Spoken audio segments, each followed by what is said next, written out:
আজকে কি বানাচ্ছ গো দুপুরে? মাছের ঝোল রান্না করব। আচ্ছা, সবজি দিয়ে। সবজি দিয়ে। আচ্ছা, তাহলে দেখাও তুমি কি কি রেখেছো আর কি। আমি এটা কই মাছের ঝোল করব সবজি দিয়ে, কাঁচা লঙ্কা দিয়ে শুধু। আচ্ছা, সবজির মধ্যে কি কি রেখেছো? বেগুন, শিম, আচ্ছা। কপি, আলু। আচ্ছা আচ্ছা, সেটা নিজের আন্দাজ মতো ঝোলের মানে মাছের কোয়ান্টিটির ওপর তুমি যতটা মাছ রান্না করবে সেই অনুযায়ী এরকম কাঁচা লঙ্কা যে যেরকম ঝাল খায়। আচ্ছা, ঠিক আছে। এটা বড়ি, তাই তো? এটা বড়ি। এটা হচ্ছে আমার মার হাতে বাড়িতে বানায়, নিজের হাতে দেওয়া বড়ি। কি ডালের বড়ি মা?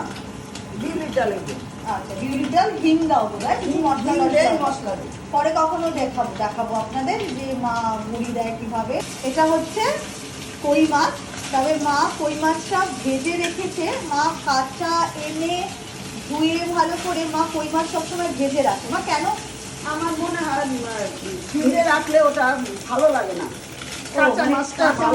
কাঁচা মাছটা ফ্রিজে থাকলে, ডিপ ফ্রিজে, তারপরে রান্না করলে ওটা ভালো লাগে না। আচ্ছা, হয়তো এমন দিনে বাজারে গেল যে ভালো কই মাছ পেয়েছে, মা নিয়ে আসে, নিয়ে এসে ধুয়ে মা ওরকম ভাবে ভেজে রাখে, হালকা করে ভেজে রেখে দাও, তাই তো? মানে ওটাই আলটিমেট ভাজা, যখন রান্না করে ওটা সুবিধে হয়, তাই না? কালো জিরা ফোড়ন দিলাম কই মাছের ঝোল। ঝোলের জন্য শুধু কালো জিরে ফোড়ন,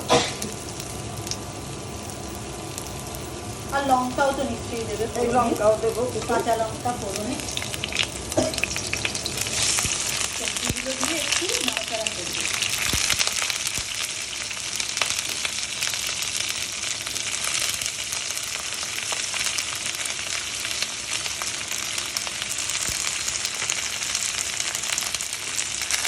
নাড়াচাড়া করে দিই সবজিটা, তারপরে মানে এটাকে জাস্ট হালকা একটা নাড়াচাড়া করতে হয়, ভাজা প্রপার ভাজা কিছু নয়। এবার ঝোলে একটু হলুদ দিয়ে দিই, নুন দেবো, বেসিক আর কি ঝোল, যেটা নুন হলুদ দিয়ে সবজি দিয়ে ঝোল। এলাকাটা নুন দিয়ে দিলাম। আপনারা নিজেদের আন্দাজ মতো নুন দেবেন, যে যেরকম যার বাড়িতে যেরকম নুন খান সেই আন্দাজে নুনটা দেবেন। একটু জল দিয়ে দিই। আচ্ছা,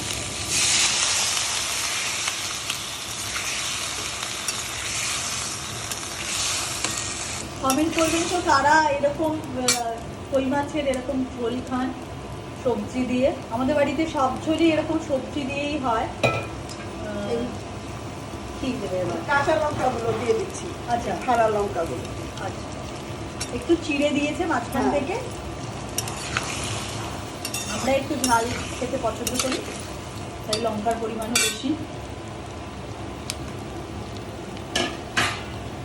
জলটা শুকিয়ে গেলে তারপর ঝোলটা দিয়ে দেবো। তো পুরো জলটা শুকোবে? আচ্ছা, ততক্ষণে সবজিটা তাহলে ভাজা ভাজাও হয়ে যায়, সেদ্ধ হয়ে গেল। সেদ্ধ হবে, ভাজা হয়ে যাবে। এইবার এরকম হয়ে গেছে, জলটা পুরো শুকিয়ে গেছে, একটু ভাজা হয়ে গেছে। এবার জল দিয়ে দেবো। তুমি তো এমনি কাঁচা জলই দাও, অনেকে গরম জল গরম করে। আমি মানে নর্মাল মাংসতে দেই গরম জল। আচ্ছা, মাছের ঝোলে টোলে আর দিই না। ঝোলটা আন্দাজ মতো, তাই তো? হ্যাঁ, জলটা যতটা আর কি, যে যতটা পাতলা ঝোল খাবে। লাস্টে একটা টুইস্টও আছে, শুধু যে এতটাই পাতলা থাকবে তা নয়। আচ্ছা, জলের মধ্যে মাছটা দিয়ে দেবো। ঝোল তো ফোটেনি, তাতে দিয়ে দিলে? দিয়ে তো দিলাম। অনেক সময় মানে অনেক সময় ফুটলেও দাও, অনেক সময় এমনিও দিয়ে দিই। ওটাতে কিছু মানে স্বাদের কিছু খুব একটা পার্থক্য হয় না, তাই না? না, সেটা তো হয় না। এবার একটু ফুটলে তারপর আবার দেখাই। না, এত জল ফুটছে এখন। ফুটছে, আর একটু ফুটবে। আচ্ছা, মাছগুলো মোটামুটি নরম হবে, মাছটা নরম হবে, সবজিটা আলু ফালু সব গলবে। আচ্ছা, আর একটু চাল ভালো না হলে না, না ফুটলে ঝোলটা টেস্টটা ভালো হয়, একটু পানসে লাগে। আচ্ছা, তাহলে আর একটু ফুটুক। আর কতক্ষণ? 5 মিনিট নাকি? আর 5 মিনিট ফুটবে। ঝোলের বড়িটা দিচ্ছি। ওই ঝোলের মধ্যে বড়িটা ভেজে রেখেছিলাম, সেই বড়ি। আমরা আবার ভাজা আমরা বড়ি আবার খাই। ভাজা বড়ি খেতেও ভালোবাসি, তাই আবার দুটো ভাজা বড়ি আমার সাইড করে রেখেছে। মানে এই বড়িগুলো তো নরম হয়ে যাবে ঝোলের মধ্যে, ভাজা বড়িটা আবার মেখে আমরা ভাতের মধ্যে ভালো লাগে। তুমি কই মাছের কি কি রান্না করেছো এবার এই শীতকালে? এবারে যে কই মাছ পেয়েছো? তোর বাবা তো ঝোলটাই ভালোবাসে বেশি, আচ্ছা, তো ঝোলই বেশি করেছি। তারপরে কড়াই ভাপা করেছিলাম। কড়াই ভাপাটা দিয়ে আগের দিন খেলাম যেটা। হ্যাঁ, আচ্ছা, ওটা কড়াই ভাপা করেছো? কড়াই ভাপা করেছি। আচ্ছা, তুমি নর্মালি কি করো? তেল কইও করো? তেল কই করি, বাঁধাকপি দিয়ে কই ও, মাছ কই দিয়ে মাছ করি, করো, হ্যাঁ correct। ফুলকপি দিয়ে আলু দিয়ে কই মাছ হ্যাঁ, করি। সবই যদি সম্ভব হয় একটা দেখিয়ে দেবো, দেখা যায়। আসলে কই মাছ মনে হয় এই শীতকালটাতেই ভালো এই না? তো, হ্যাঁ, এরপরে আর ভালো থাকে না। হুম। তারপর ওই হাইব্রিডের কই মাছগুলো তো আমরা খাই না, ও আচ্ছা, এগুলো দেশি কই। আচ্ছা। এমনি সময় বোধহয় এখন পাওয়া যায় না হাইব্রিডের যে কই মাছ? হাইব্রিডেরটা 12 মাস পাওয়া যায়। একটু কিরকম হয় না, নরম নরম ওরম কি? কেমন যেন খেতে লাগে। আচ্ছা, খাও না? খাই না। হ্যাঁ, আমরাও কোনোদিন খাইনি, আগেও আনতে না। এটা কি দিচ্ছ?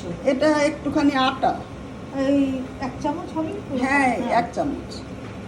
তার সাথে আটাটা একটু জলে গুলে বা জলে গুলবে?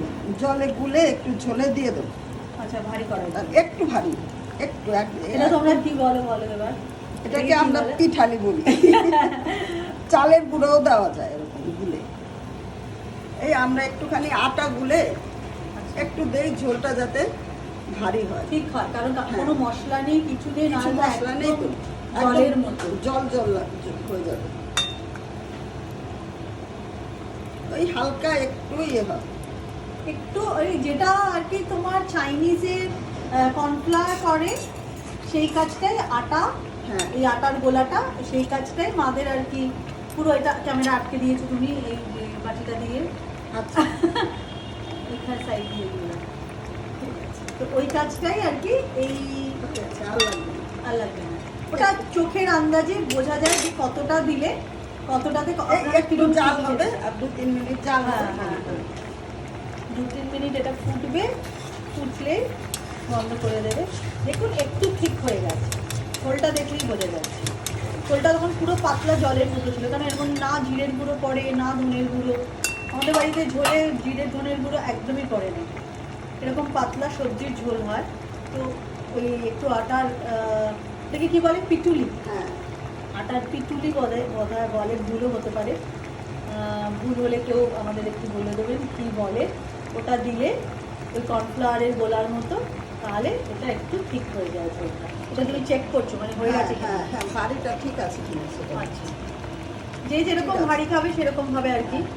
বেশি ভারী হলে ভালো লাগে না। ভালো লাগে না, হ্যাঁ, এগুলো অ্যাকচুয়ালি ফ্রেশ একদম ভেজিটেবলের ঝোল, তো বেশি ভারী ভালো লাগে। হয়ে গেছে? হ্যাঁ, হয়ে গেছে, এবার বন্ধ করে দেবো। খুন্তি বন্ধ করে দিচ্ছ তো? হ্যাঁ, আচ্ছা, বন্ধ ঠিক করে আছে। দিচ্ছি। এবার আমরা খেতে সবাই ভালো থাকবেন, দেখা হবে খুব শিগগিরই আরেকটা নতুন রেসিপি নিয়ে।